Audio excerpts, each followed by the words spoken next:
yoyote ya uamuzi wowote, na hakuna nchi yoyote ambayo ingekataa Marekani kufanya chochote ilipo hapo.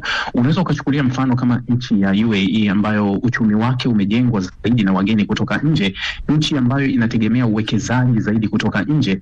Hivi sasa imeingia kwenye migogoro mingi sana ambayo imekuwepo Mashariki ya Kati. Mfano mgogoro wa Yemen wameshiriki, lakini kuna ile vurugu ya Sudani tunaona kuwa wamekuwa, lakini hivi sasa mgogoro wao na Saudi Arabia tumeona tayari wawekezaji kwenye nchi hiyo wanaona kuwa si nchi salama tena hivi sasa kuwekeza. Leo hii viwanja vya ndege vya UAE vyote vimefungwa na mashambulizi makali yameelekezwa kwenye mji mkuu wa Abu Dhabi, lakini mji wa kibiashara wa Dubai umeshuhudia, na hali ni ngumu zaidi, na hata wametangaza kuwa sasa wanakata uhusiano wao moja kwa moja na Irani. Lakini hili linaathiri zaidi UAE kwa sababu hii ni nchi ambayo inategemea zaidi uwekezaji kutoka nje na wafanyabiashara kutoka nje.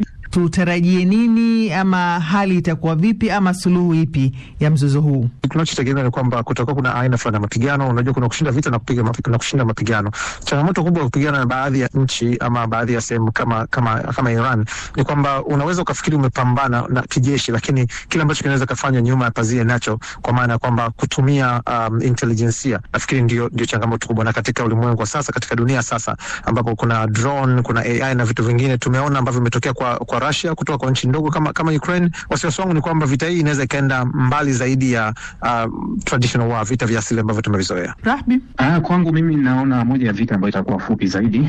Sitegemei kuona hii vita kama itachukua kama ile 12 days war, kwa sababu kwa kile ambacho Donald Trump tayari amekiona, na tumefahamu kuwa Donald Trump si mtu wa vita sana. Anapenda mara moja apate ushindi na kukimbia, na tayari kaishaanza kuonyesha dalili kuwa Iran wanataka mazungumzo, japokuwa bado tunaona mzozo unaendelea. Kwangu sioni kama ni vita ya muda mrefu sana. Unafahamu kuwa kuna uchaguzi Marekani mwaka huu na kuna uchaguzi Israel mwaka huu. Wanataka wabaki na ushindi wa Khamenei ili waweze kuutumia kwenye majukwaa, kwa sababu hivi sasa karibu wote watajitangazia kuwa wamepata ushindi mkubwa kwa kifo cha Khamenei, lakini watasahau kabisa lengo lililowapeleka, kwa sababu tunafahamu kuwa kilichowapeleka ilikuwa ni regime change, ambayo kuwa kwa hesabu hata za Daniel Kaine, mkuu mwenyekiti wa usalama kule Marekani, alimwambia Donald Trump kuwa haiwezekani kubadili utawala katika njia hivi au kwa wakati mfupi.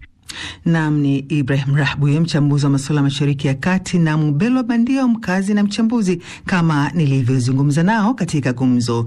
Na unaweza msikilizaji pia kuyasikiliza matangazo haya kupitia simu yako ya kiganjani kama anavyofanya Elisha Mazoya kutoka Mwanza, Tanzania. Hassan Hamad, nimeona ujumbe wako. Masanja Kuyanja, msanii, unasema mazungumzo ndio njia pekee ya kumaliza mzozo huo. Nawe Mugi Mabegi wa Kariakoo unasema unawataka Marekani iache kuingilia mambo ya nchi nyingine.